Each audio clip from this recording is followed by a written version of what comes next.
Namaste, Jai Bharat. We are people of Bharat. We are Hindus. We are the oldest religion in your terms, but we call it as Dharma. We are the oldest in Dharma. Translated as religion, though religion concept is entirely different from the concept of Dharma. Dharma is entirely different. There is no comparison because these two have distinct categories of understanding and distinct and different logic. And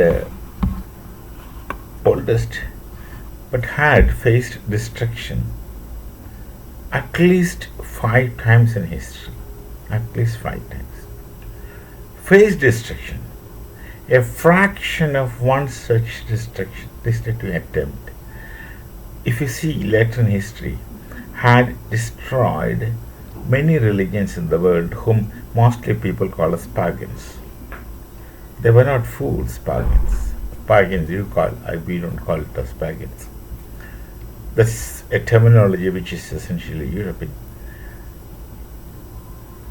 A fraction of such destruction which Hindu Dharma faced had destroyed many civilizations in the world, in fact every civilization in the world except Hindu Dharma. And other Bharatiya Dharmas, of course. Jain, Bauth, Sikh. Sikh, of course, is much recent. And Sikh is integrally to Hindu Dharma. Similarly, Jain is integral to Hindu Dharma.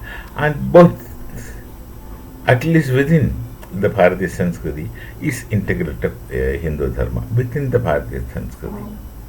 Because Buddhism has traveled abroad, and the religion has got a character of amalgamating the culture and Sanskriti, of course, of the society into which they enter. Buddhism has done it exceptionally. It develops into Taoism, it develops into Confucianism, China, and it develops into Zen Buddhism, etc., in Japan, and so on. The Hindus living in many other places are living with the culture of the land.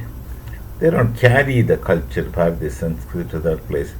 Their culture gets retained, of course, gets more refined and enriched through interactions with different Sanskritis. That's a spontaneous, natural process of development, growth, and enrichment. So we are Hindus, we face 6 stages of destruction. The fraction of that would have destroyed anybody else. That's the point which I was trying to make. First was in 6th century BC, the Persians attacked us. First invasion. And those attackers, invaders, they have destroyed temples.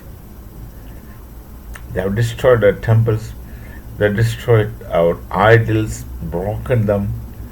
They tried their best to destroy the language of Sanskrit, and they tried to destroy everything. That's the first invasion that we can see in ancient period, that Indra-Horde.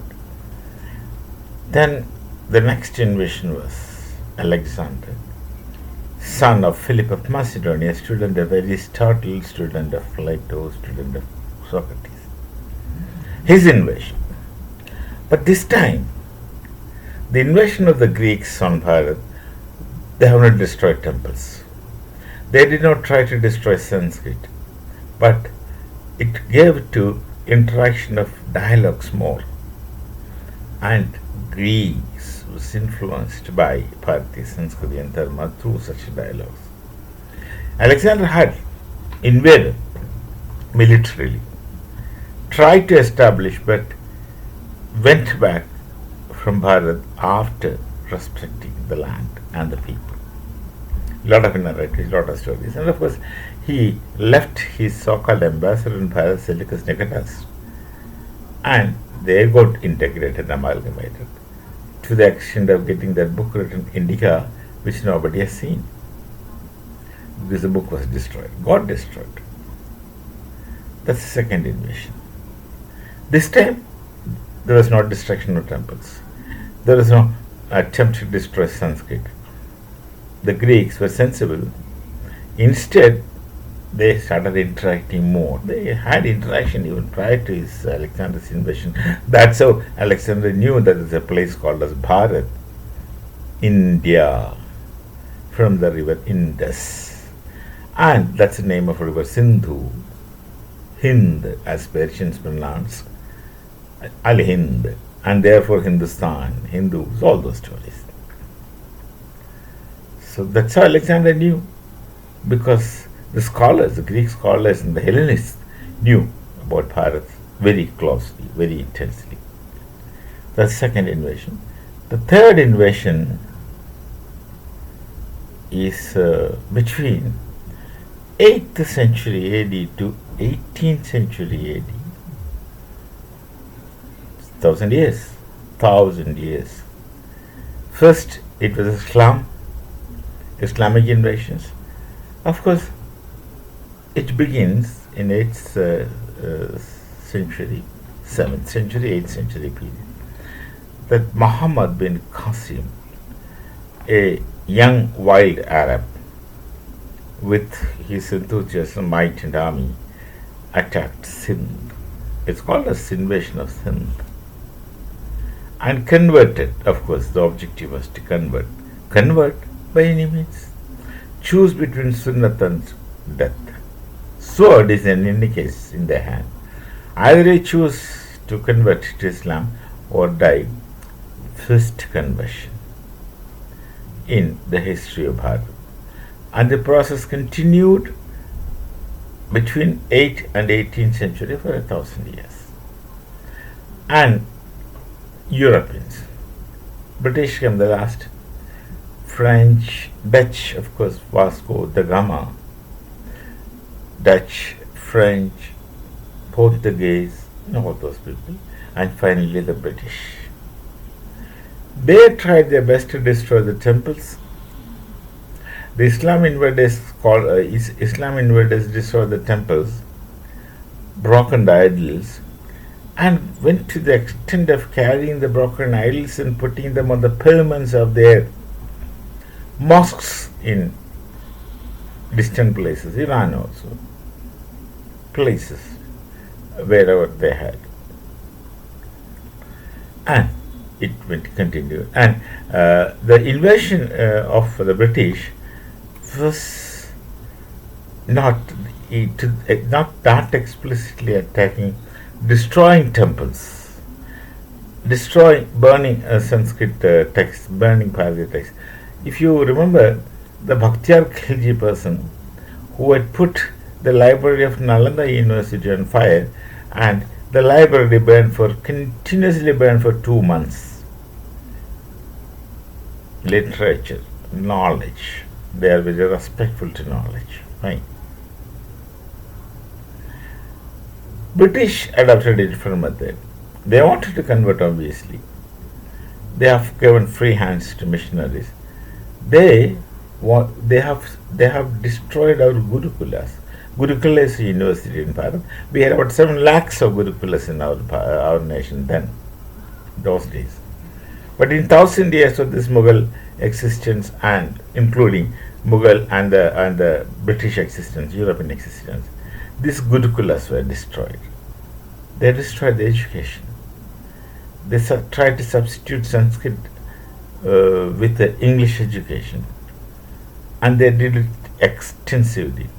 They established church and school together. They'll teach English to the people, give them Bible which is printed in English, and ask them to read it, then ask them to convert. They were, to some extent, successful, and English, of course, had invaded into our Sanskriti. For that, we should thank them that we had the chance to learn another language, but we lost our Sanskrit language for some time. Sanskrit is now lost, but its common usage is not that common these days. It's not that everyone in Bharat speaks Hindi, particularly South. Then someone who was teaching in South Indian University was I was asking you to talk to somebody who in Delhi and speak. That person did not know Hindi. I told Anand you speak in Sanskrit. Because I know that to whom he is talking, this man speaks Sanskrit, though he doesn't know Hindi. So Sanskrit functions. So many people who wanted to talk to uh, places, when they ask me, I'll say, you speak in Sanskrit because they understand. And then the communication is done. So Sanskrit is not dead, it's still functioning. It's still functioning even now, today, as of now. There are people who converse in Sanskrit. So Sanskrit is not dead and gone. So, but British tried their best. After British, the fifth invasion of Bharat, fifth invasion of Hindu Dharma, I'm talking about Hindu Dharma, was done by the Congress people, who belittled the Hindu Dharma more than others in a very polished manner. They treated it as primitive, superstitious, and all kinds of such narratives. Why should I repeat? And they tried to not to promote anything that is Bharatiya, anything that is Sanskrit based, and they didn't care about Sanskrit, and they wanted to ape Europeans, that's British in particular. They wanted to speak English like British. They wanted to dress like British. They wanted to be like British, and cease to be Bharatiya, cease to be Indians. That is this much of invasion. So this many invasions was taken by Hindu Dharma. But we are still today Hindus again. We haven't lost anything considerably. Our literature was not lost considerably. Our Vedas are still intact. Many and most of our texts are still intact, at least the core text. We don't know about how many of the commentaries we must have lost. We do not know. We don't know how much of the Buddhist versions of Bharatiya commentary. We know that Upasana